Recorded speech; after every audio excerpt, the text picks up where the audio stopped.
et bienvenue à toi dans cette nouvelle vidéo. Je suis très contente de faire cette vidéo aujourd'hui. J'ai l'honneur d'être à l'école du barreau du Québec et aujourd'hui j'ai l'honneur de pouvoir interviewer Maître Guy-François Lamy qui est directeur de l'école du barreau au Québec. Bonjour Maître. Bonjour Constance. Alors aujourd'hui le but c'est qu'on parle ensemble de la formation pour devenir avocat ici au Québec et puis des possibilités qui sont offertes à vous, petit étudiant français, pour venir pourquoi pas exercer en tant qu'avocat au Québec ou même suivre notre formation ici avec vous. Alors est-ce que vous pouvez présenter votre école, les points forts et votre caractéristique principale? Eh bien, l'école du barreau, c'est unique en Amérique du Nord. C'est une école qui regroupe environ 1500 étudiants par année en provenance de 6 facultés de droit, bientôt 7, parce qu'il y a 6 facultés de droit au Québec qui donnent un programme de formation en droit civil qui permet l'accès à l'école du barreau, mais il y en a une 7e qui vient d'ouvrir et donc on va recevoir leur premier diplômé probablement dans 3 ans. Donc, ces 1500 étudiants-là arrivent ici, c'est la dernière étape de leur formation avant l'accès à la profession d'avocat. Donc, ils ont un diplôme de droit en poche et ils viennent chercher ici leur formation professionnelle d'avocat. Autrement dit, ils ont acquis les connaissances juridiques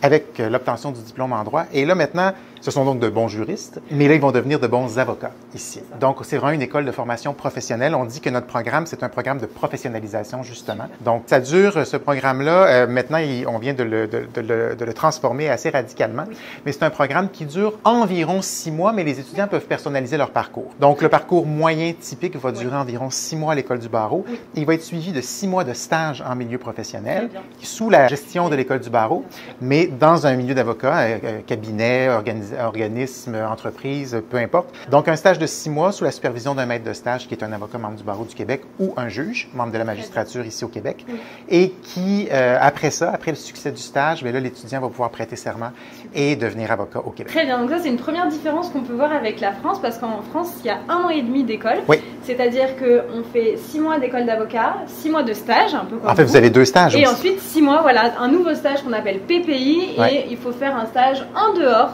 d'un cabinet d'avocat. Exact. Donc on peut faire un master, on peut faire plein de choses, mais voilà, il y a cette petite différence notable, donc c'est assez intéressant. Et est-ce que vous pouvez nous expliquer un petit peu comment sont diplômés vos étudiants pour rentrer à l'école? Est-ce qu'il y a un concours? Combien d'années d'études il faut pour prétendre au concours pour rentrer dans votre école? Bon, je disais tantôt, il fallait avoir un diplôme de droit d'une des facultés de droit qui est reconnue, qui donne accès à l'école du barreau. Ce programme de droit-là, typiquement, dure 3 ans dans la plupart des universités. C'est ce que nous, on appelle au Québec un baccalauréat, ce qui est très différent du bac en France. Donc, nous, on l'appelle le bac en droit, à l'exception de l'Université d'Ottawa, il l'appelle la licence. Donc, ça ressemble plus à chez vous. Alors, l'Université d'Ottawa est en Ontario, mais elle a un programme de droit civil, donc qui permet d'accéder au barreau du Québec aussi. Donc 3 ans, environ en moyenne d'études de droit. On arrive à l'école du barreau après ça, et il n'y a pas de concours d'entrée chez nous, donc contrairement à chez vous aussi. Donc, il n'y a pas de concours d'entrée à l'école du barreau du Québec. Donc, dans la mesure où l'étudiant remplit les conditions d'admission, c'est-à-dire avoir obtenu le diplôme en question, il doit passer par le comité d'accès à la profession. Donc, ça, c'est une instance du barreau du Québec qui a pour mandat de s'assurer que les candidats possèdent les compétences et les qualités requises pour devenir avocat.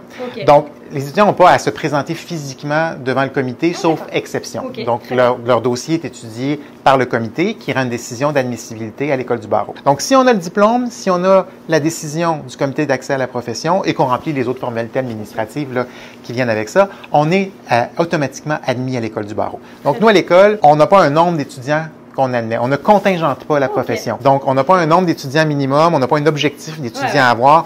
On prend les étudiants qui rencontrent les critères et on les admet à l'école et ils commencent le programme à ce moment-là. Et en ce qui concerne donc la commission, quel type de dossier l'étudiant doit donner? Il y a une lettre de motivation, des notes à donner? Comment ça se passe? Pour le comité d'accès à la profession? Oui, tout à fait. En fait, c'est un formulaire. Donc, il a des questions auxquelles répondre. Et si le comité a besoin de précision, il va demander des documents supplémentaires, par exemple. Mais pour la très, très vaste majorité des étudiants, le formulaire, la complétion du formulaire va suffire. Très bien. Ah oui, donc ça, c'est une différence parce qu'en France, si tu ne le sais pas, eh bien, pour rentrer à l'école des avocats, on doit passer l'examen du CRFPA, qui est un examen qui est assez sélectif parce que le taux de réussite est de 25%.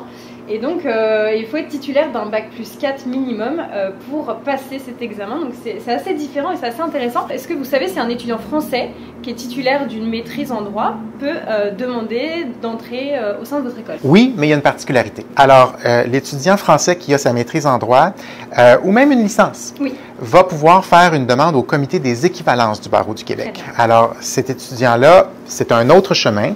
Le comité des équivalences se penche sur son dossier et s'il rencontre les critères, bon, c'est assez simple avec la France parce qu'on connaît bien, le système puis on a beaucoup de candidats, donc ce comité-là connaît quand même assez bien les dossiers.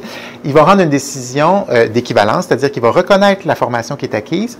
Il va exiger de l'étudiant qu'il aille compléter certains cours qui, eux, portent sur la spécificité du système juridique québécois et canadien, donc qui se donne à l'université ici au Québec. Et après avoir complété ces cours-là, avec succès, on va lui remettre ce qu'on appelle une attestation d'équivalence. Alors, l'attestation d'équivalence, elle, permet d'accéder à l'école du barreau. Autrement dit, si je résume ça, l'étudiant qui a une licence ou un master en France passe par le comité d'équivalence, complète sa formation, après avoir réussi ça, à ce titre-là, peut commencer le programme de l'école du barreau. J'ai une autre particularité pour les Français, c'est que si vous décidez, ceux qui nous écoutent, de compléter leur formation en France et de faire l'école des avocats en France et deviennent avocats en France, il y a une autre mécanique qui leur permet de devenir avocat au Québec, c'est ce qu'on appelle l'accord de réciprocité mutuelle, l'ARM. Donc, par cette mécanique-là, si vous êtes déjà avocat en France, vous pouvez faire une demande en vertu de cet accord-là entre la France et le Québec qui vous permet à ce moment-là de devenir avocat au Québec sans faire tout le programme de l'école du barreau. À ce moment-là, on n'a qu'un examen à faire en éthique et déontologie. Très bien. Et on offre à l'école du barreau la formation préparatoire à cet examen-là. Donc, les étudiants peuvent venir s'inscrire uniquement à nos cours d'éthique et déontologie, pas faire tout le programme.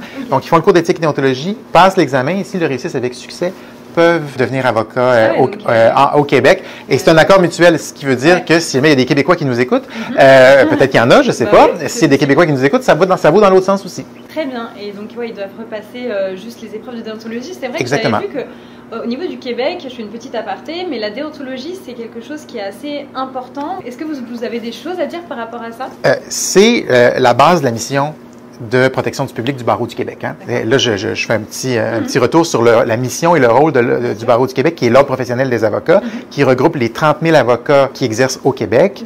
Contrairement en France où c'est par région, il y a plusieurs barreaux. Au Québec, il n'y en a qu'un seul avec des sections régionales, mais le barreau du Québec, il y a un seul ordre professionnel. Donc, la mission de protection du public, c'est la mission première de l'ordre. Et donc, les cours d'éthique et déontologie à l'école du barreau sont vraiment essentiel et déterminant. C'est la base de notre mission. Donc, c'est une formation dans le cadre du programme de l'École du barreau qui dure environ 2 semaines de cours, suivi d'un examen spécifique sur cette matière-là que tous les étudiants doivent réussir dans le cadre du programme à l'École du barreau. OK, très bien. Et une autre question, est-ce que la formation au sein de l'École des avocats, l'École du barreau exactement, est payante pour les étudiants? Ils doivent débourser des frais de scolarité, effectivement. Donc, il y a des frais de scolarité à débourser pour étudier ici. Comme dans tout le système d'éducation supérieure au Québec, il y a des frais de scolarité à débourser, effectivement. Mais il y a un programme d'aide financière aux études qui est piloté par le gouvernement du Québec, dont les étudiants de l'École du barreau, s'ils rencontrent les critères, évidemment, peuvent bénéficier. OK, très bien, très intéressant. Est-ce que vous pouvez nous donner un petit peu les matières que vous étudiez, enfin que vous faites étudier à vos étudiants pendant ces 6 mois de cours, s'il vous plaît? Oui, alors, il y a 2 grands blocs dans le programme. Donc, le premier bloc, qu'on appelle de formation théorique et examen. Donc, dans ce bloc-là, les étudiants font une révision de leurs connaissances en droit acquises à l'université. On ne donne pas de cours de droit à l'École du barreau parce que c'est le mandat des universités. Donc, s'ils ont obtenu le diplôme, c'est qu'ils sont en mesure de faire l'École du barreau. Mais on fait, on le présente dans un contexte d'application concrète parce que c'est ça le mandat de l'avocat, être capable d'appliquer du droit à une situation concrète, une situation factuelle. Donc, c'est à ça qu'ils doivent s'exercer. Donc, ils font une révision de leur connaissance et ils passent un examen de droit appliqué. Donc, c'est pas un examen de droit théorique, c'est un examen de droit appliqué sur 2 jours. C'est un examen à choix multiple. Donc, les étudiants, ça, c'est la première étape. Donc, ça, ils font une préparation qui est une combinaison d'auto-formation et de période de questions et réponses avec des professeurs de l'école, juste pour se mettre à niveau au niveau de leurs connaissances et de s'entraîner à les utiliser dans un contexte factuel. Ça, c'est la première partie de du bloc 1. Deuxième partie du bloc 1, théorie de la cause et rédaction. Donc ça, c'est une formation qui dure environ 2 semaines, là aussi suivie d'un examen spécifique, où là, on apprend vraiment les bases du raisonnement juridique dans le contexte très appliqué, très pratique. Donc les étudiants ici apprennent à établir le raisonnement juridique, monter leur fardeau de preuve, déterminer quels sont les éléments de preuve appropriés dans un dossier et élaborer tout le raisonnement, la théorie de la cause. Donc, quelle est l'approche que je vais avoir dans le dossier? Comment est-ce que je vais monter mon argumentaire si c'est un dossier de litige ou si c'est un dossier d'opinion juridique ou contractuelle, par exemple. Et l'autre volet, c'est la rédaction. Donc, les techniques de rédaction, de procédure, d'avis juridique, c'est super important. C'est la base, ça aussi, de la pratique de la profession d'avocat. Et ensuite, c'est l'examen de déontologie dont je parlais. Oui. Donc, 2 semaines en éthique et déontologie suivi d'un examen. Lorsque les étudiants ont complété cette première partie-là, les 3 examens, qu'ils ont réussi les 3 examens, c'est le bloc 2 qui s'appelle l'apprentissage expérientiel. Dans l'apprentissage expérientiel, là, on a mis les examens de côté, on ne se préoccupe plus de réussir un examen. Oui. On est vraiment en train de se mettre les 2 mains dans le concret de l'exercice de la profession d'avocat. Alors, à ce moment-là, ce que les étudiants font ici, c'est qu'ils passent 3 jours par semaine en clinique juridique. Ah oui. Alors, ils rencontrent des clients, des citoyens, des gens, monsieur, madame, tout le monde, qui arrivent avec un vrai problème juridique et sous supervision de leur avocat superviseur qui les encadre, ils vont faire une consultation et ils vont répondre aux besoins du client. Ça peut être de rendre un avis juridique, ça peut être d'écrire un acte de procédure, de les préparer à se présenter devant le tribunal s'ils décident d'y aller sans avocat. Et 2 autres journées par semaine en clinique technique pour compléter les apprentissages de la clinique juridique qui ne sont pas vus. Alors là, c'est des techniques de plaidoirie, des techniques de rédaction avancée et une clinique en prévention et règlement des différends. Donc, on apprend à négocier, à régler les dossiers hors cours, parce que ça aussi, c'est vraiment important et déterminant dans la pratique de la profession d'avocat. C'est hyper intéressant, surtout la clinique juridique, parce que moi, je suis clinicienne du droit et d'ailleurs, vous pouvez vous renseigner auprès de vos facultés, parce que chaque faculté en France a sa petite clinique juridique et permet aux étudiants à partir de la 3e année de droit, certaines facultés l'autorisent, et bien peut aider avec la supervision d'un élève avocat, un individu qui a besoin de conseils. On n'appelle pas ça conseil parce qu'on n'est pas avocat, mais on peut apporter notre aide en fait pour des cas civils. Voilà. C'est intéressant. On a 2 types de cliniques juridiques au Québec étudiantes comme ça. Dans les universités, ils ont aussi des cliniques juridiques. Certaines universités ont une clinique juridique comme la nôtre, elles ont le droit d'en faire aussi. Et d'autres ont des cliniques juridiques d'information juridique. Donc, où là, on ne donne pas de conseils, mais on est capable de donner de l'information aux citoyens qui viennent se présenter. Mais nous, ici, c'est à part entière. Là, ils sont habilités. Il y a eu des modifications à la loi dans les dernières années qui ont permis que les étudiants de l'École du barreau puissent réellement donner des conseils juridiques, mais sous supervision étroite d'un avocat. Oui, c'est ça. Puis ça contribue à l'accès à la justice. Bien sûr. Et c'est un besoin. Et c'est un besoin et un droit, donc c'est formidable. Est-ce que vos étudiants doivent se spécialiser ou peuvent se spécialiser dans un domaine particulier? Ça, c'est intéressant si on compare la France et le Québec, parce que les étudiants, les avocats plutôt au Québec, ne sont pas spécialistes. Donc, en vertu de nos lois habilitantes, Code des professions, loi sur le barreau au Québec, le barreau du Québec n'émet pas de certificat de spécialiste. Ce qui veut dire que tous les avocats sont généralistes, théoriquement. Ce que je veux dire par là, c'est que par la pratique, on peut développer une expertise, mais on ne peut pas porter le titre de spécialiste. Donc, puis notre code de déontologie, ce qui prévoit, c'est qu'on ne peut pas accepter un mandat qu'on n'a pas la compétence d'accepter. Donc, c'est ce qui vient créer un rempart pour éviter que quelqu'un qui pratique en droit de la famille depuis 15 ans se retrouve avec un dossier de droit criminel, lui dise « moi, je suis pas à l'aise avec ça », bien, il a l'obligation, s'il n'est pas à l'aise, de le référer à un confrère ou une consoeur. Donc, les étudiants ici, à l'École du barreau, ne se spécialisent pas. La perspective dans laquelle on donne notre formation à l'École du barreau, c'est dans une perspective d'avocat généraliste pour ces 2 premières années de pratique. Donc, l'image qu'on a, c'est de dire, si un étudiant qui termine l'École du barreau, complète son stage, devient avocat, ouvre son cabinet seul, qu'est-ce que je m'attends qu'il soit capable de faire dans ces 2 premières années de pratique? Après ça, la pratique pourra l'amener à développer une expertise, comme je le disais tout à l'heure. Puis, il a une obligation de formation continue de toute façon, que notamment le barreau du Québec offre des formations, d'autres organismes aussi, puis que le barreau encadre cette formation-là. Donc, c'est comme ça que par la pratique, après ça, on peut développer une expertise. Donc, longue réponse pour dire non, les étudiants ici ne se spécialisent pas, ils vont toucher on a identifié 10 domaines de droit à l'École du barreau qui sont les 10 principaux domaines de droit d'un jeune avocat généraliste dans lequel il peut exercer. Incroyable, oui, parce que pour faire une petite comparaison avec la France, c'est vrai que lorsqu'on sort de l'École des avocats, on ne peut pas être spécialisé, on doit attendre 5 ans d'exercice pour ensuite mettre sa plaque pour marquer spécialisé dans un domaine particulier. Mais ensuite, ça revient un petit peu au même dans le sens où beaucoup d'avocats vont quand même, à la sortie de l'école, pas se spécialiser, ils ne vont pas l'écrire sur leur plaque, mais vont se mettre dans un domaine de prédilection, ce qui est un petit peu normal en soi, puisqu'il y a forcément des domaines dans lesquels on est plus à l'aise. Oui, puis ça arrive chez nous aussi. Moi, quand j'ai commencé comme avocat, j'ai rapidement pris une niche, là, puis c'est ce que la plupart font aussi. Et à la fin de la formation, donc, vos étudiants prêtent serment. Oui. OK. Et ensuite, généralement, ils travaillent à leur compte ou ils vont travailler dans une entreprise, dans un cabinet. Quelle est la proportion? La plupart des avocats vont commencer comme avocats salariés, mais il y en a un certain nombre qui peuvent démarrer leur cabinet dès maintenant aussi. Donc, c'est assez diversifié oui. Ce qui se fait. Certains avocats vont travailler beaucoup en cabinet d'avocats, mais il y a différents types de cabinets. Là, on a des cabinets où on travaille avec un ou deux avocats, il y a des cabinets de moyenne taille, il y a des grands cabinets aussi, mais on peut travailler en entreprise, on peut travailler pour le gouvernement, parce que ça aussi, c'est une particularité entre la France et le Québec, c'est que les avocats au Québec peuvent être ce que vous appelez des juristes d'entreprise ou des avocats du gouvernement. Donc, par exemple, nous ici, les avocats qui pratiquent comme procureur, ce qu'on appelle au Québec procureur de la couronne en langage courant, qui travaille au directeur des poursuites criminelles et pénales, donc les gens qui prennent les poursuites pénales et criminelles contre les citoyens, sont aussi membres du barreau du Québec en tant qu'avocats, ce qui n'est pas le cas.